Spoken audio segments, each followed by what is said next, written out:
Apa alasan Kristen Protestan itu menolak kitab-kitab apokrifa atau Deuterokanonika?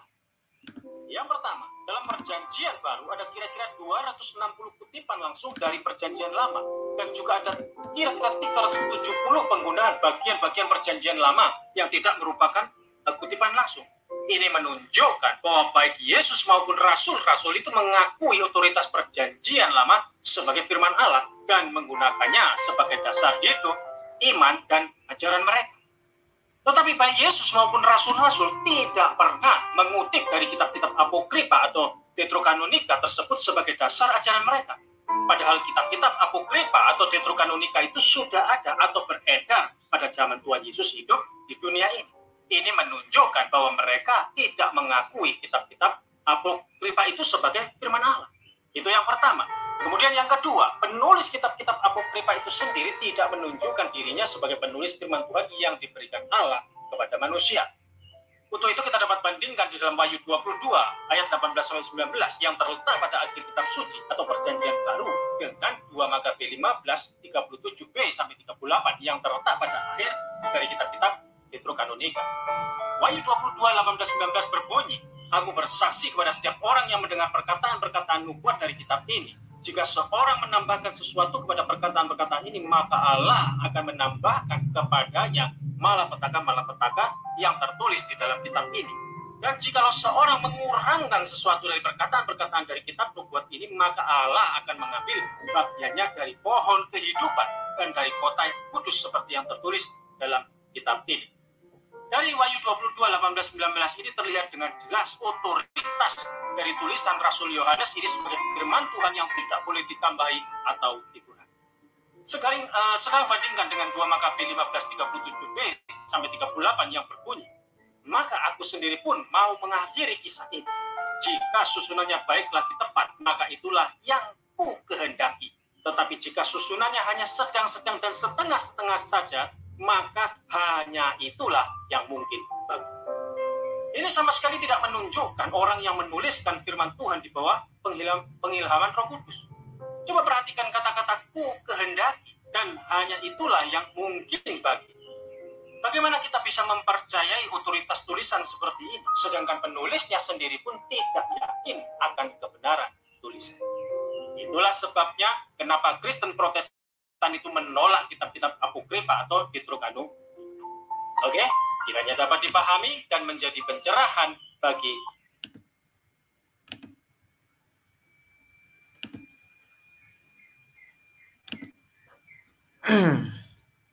Saya cukup ketawa saja sebenarnya Bapak Ibu.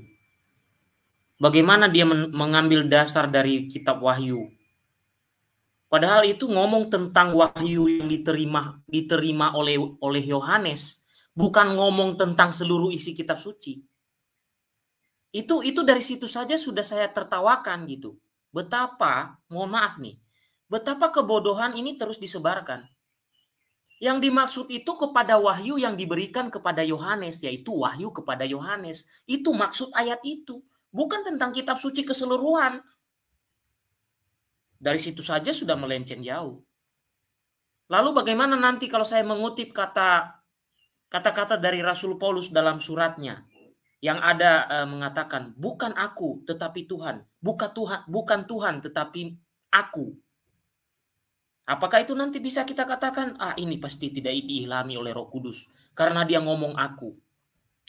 Ini kecatatan dalam menyampaikan sebuah sejarah, dalam menyampaikan sebuah tafsir Bapak Ibu. Jadi ayat di akhir kitab Yohanes itu bukan dimaksudkan untuk keseluruhan kitab suci yang kita pakai, bukan. Yang dimaksud itu adalah wahyu yang diberikan kepada Yohanes. Yaitu ya kitab wahyu yang kita punya itu yang dimaksud, bukan seluruh kitab. Dan mengutip kitab Makabe tadi, nanti kita lihat, banyak juga yang berkata aku bukan Tuhan, berkata dan seterusnya dalam surat Rasul Paulus kok. Apakah dengan demikian itu menjadi ukuran bahwa itu tidak diilhami Roh Kudus? Tunggu dulu bro. Anda perlu belajar lebih banyak. Karena saya sangat kagum dengan salah seorang Romo yang punya channel berikut ini, maka saya tampilkan dulu beliau ini. Pasti banyak yang sudah kenal, dan kalau belum kenal nanti saya tunjukkan channelnya supaya di-subscribe ya.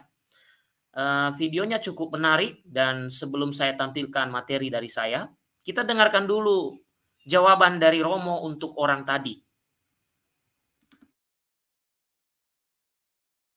Saudara, salam jumpa kembali dalam channel Pastor Kampung Tup. Kita bertemu dalam ruang apologetika. Saya percaya Anda dalam keadaan sehat dan berlimpah sukacita Allah yang Maha Rahim.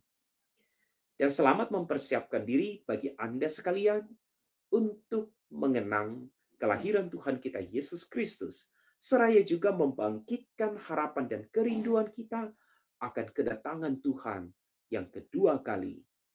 Para saudara, dalam kali ini kita akan berbicara tentang seputar kitab-kitab Septuaginta. Ini penting karena ada begitu banyak argumen yang dikemukakan oleh saudara-saudara kita Protestan tentang eksistensi 7 kitab yang ada dalam Alkitab Katolik. Catatan pertama, bahwa Gereja Katolik tidak pernah menambahkan kitab-kitab tertentu dalam Alkitab. Gereja menerima Alkitab berdasarkan yang diwahyukan oleh Roh Kudus dengan otoritas yang diberikan oleh Yesus kepada gereja. Maka, mari ikuti penjelasannya dalam video berikut ini dan tetap stay di channel Pastor Kampung Tup. Tuhan Yesus Kristus memberkati Anda. Halo. Ave Maria.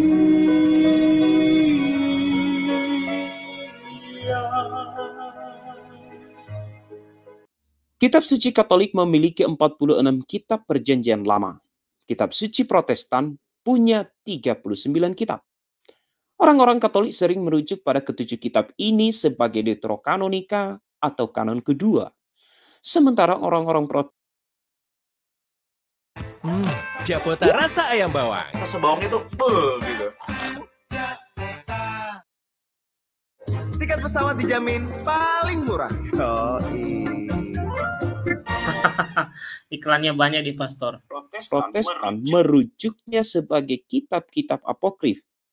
Sebuah istilah yang sering digunakan dengan makna negatif untuk menggambarkan kitab-kitab yang tidak termasuk dalam kanon.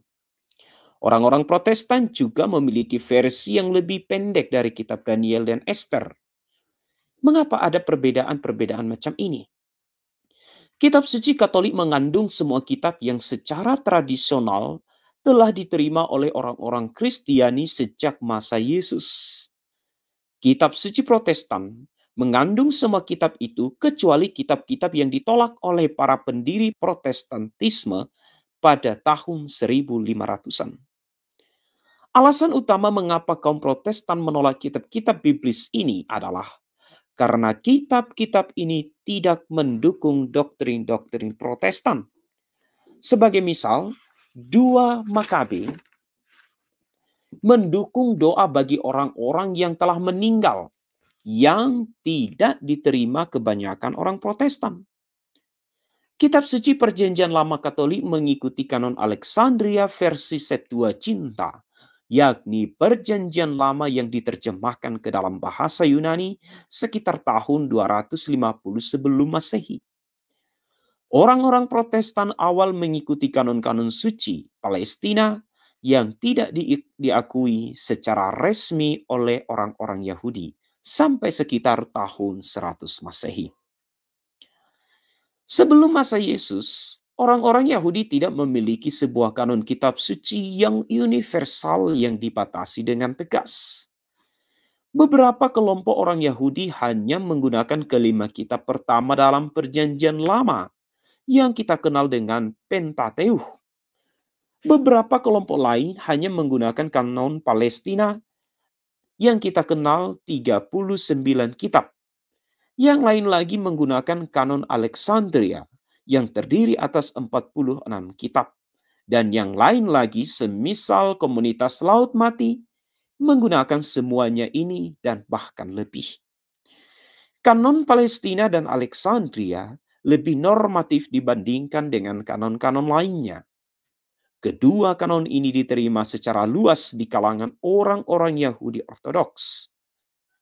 Walaupun demikian, para rasul yang diberi mandat oleh Yesus paling sering menggunakan Septuaginta atau Perjanjian Lama dalam bahasa Yunani yang mengandung kanon Alexandria, dan pasti telah menerima kanon Alexandria. 86% dari kutipan-kutipan Perjanjian Lama yang terdapat dalam Perjanjian Baru berbahasa Yunani diambil langsung dari Septuaginta. Sensasi segar dan sehat. Segar Twist, sehatnya segar, segarnya sehat.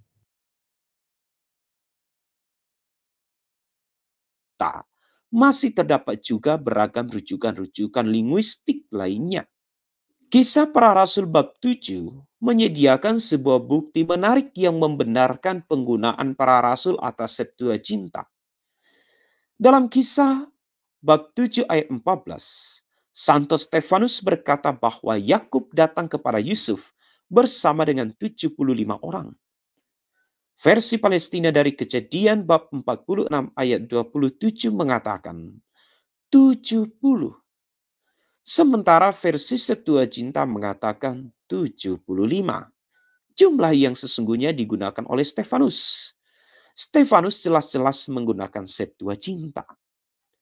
Dalam pertengahan abad ke-20, para sarjana yang mempelajari gulungan-gulungan Laut Mati menemukan manuskrip-manuskrip Ibrani yang lebih tua yang setuju dengan Septuaginta dan bukannya teks-teks Masoretik.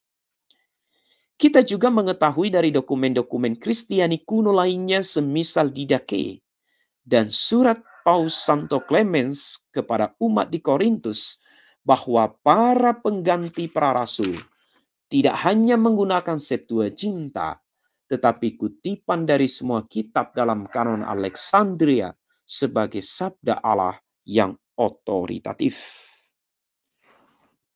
Tidak ada daftar isi yang terinspirasi secara ilahi untuk kitab suci. Maka orang-orang Kristiani membutuhkan sebuah otoritas.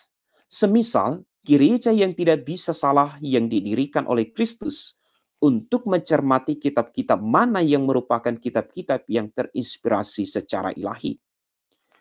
Bahkan banyak sarjana kitab suci dari gereja Protestan penginjil mengakuinya. Sementara kita mengetahui bahwa pada masa Yesus terdapat banyak kanon Perjanjian Lama karena proses kanonisasi belum lengkap. Kebenaran mulianya adalah bahwa Allah telah mengundang manusia untuk menjadi partner dalam menyatukan kitab-kitab suci ke dalam satu kitab. Saya pikir implikasinya adalah bahwa Anda tidak dapat memiliki kitab suci tanpa komunitas iman. Dengan kata lain, gereja. Kitab suci bukanlah sekedar sebuah wahyu pribadi. Allah memberikan kitab suci kepada kita. Tetapi kemudian gereja dengan tuntunan Allah harus memilih mana yang termasuk dan mana yang tidak termasuk.